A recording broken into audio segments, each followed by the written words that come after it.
Yes, everybody. Russ from the West Ham Network, doing a recording, having just won a game.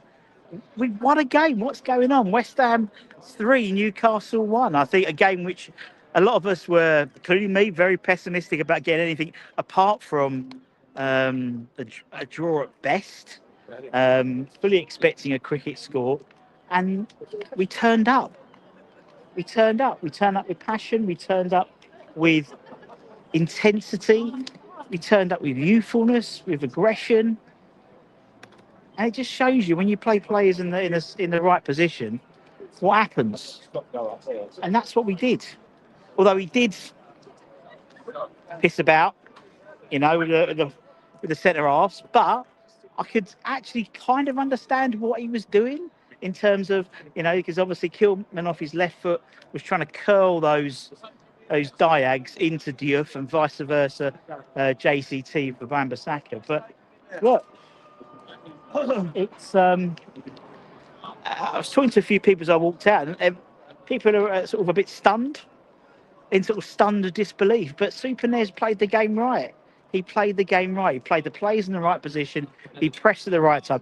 And what I loved to see was how many times did we win the ball in the midfield from tackles, actually tackling midfielders and winning the ball. Freddie Potts must have been top of that chart. He was exceptional, I thought. Unlucky not to get the goal, but, we had a goal disallowed. We had a penalty disallowed due to VAR. Both the right calls, in all honesty. We had the third goal went to VAR, and that was rightfully given. And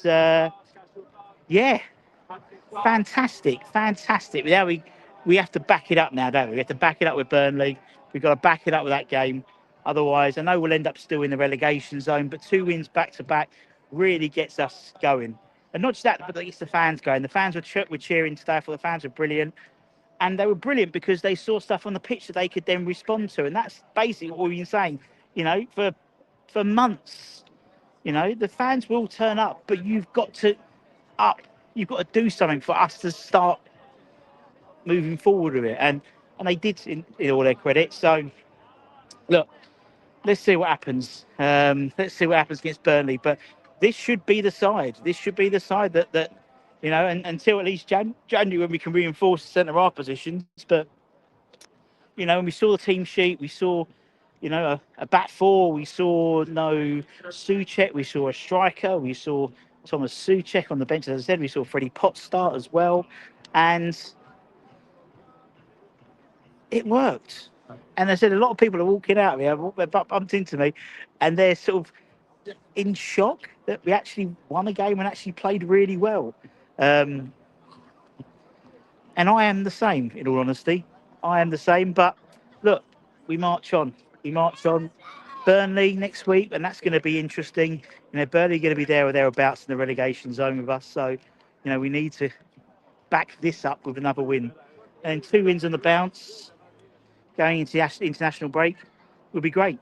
Would be absolutely great. So let's see what happens.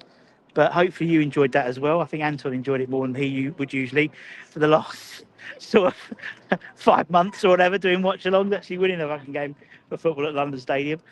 And yeah, job done. Well done, West Ham, for once. So I've come out of West Ham, and for the first time in a long time, thinking, well done.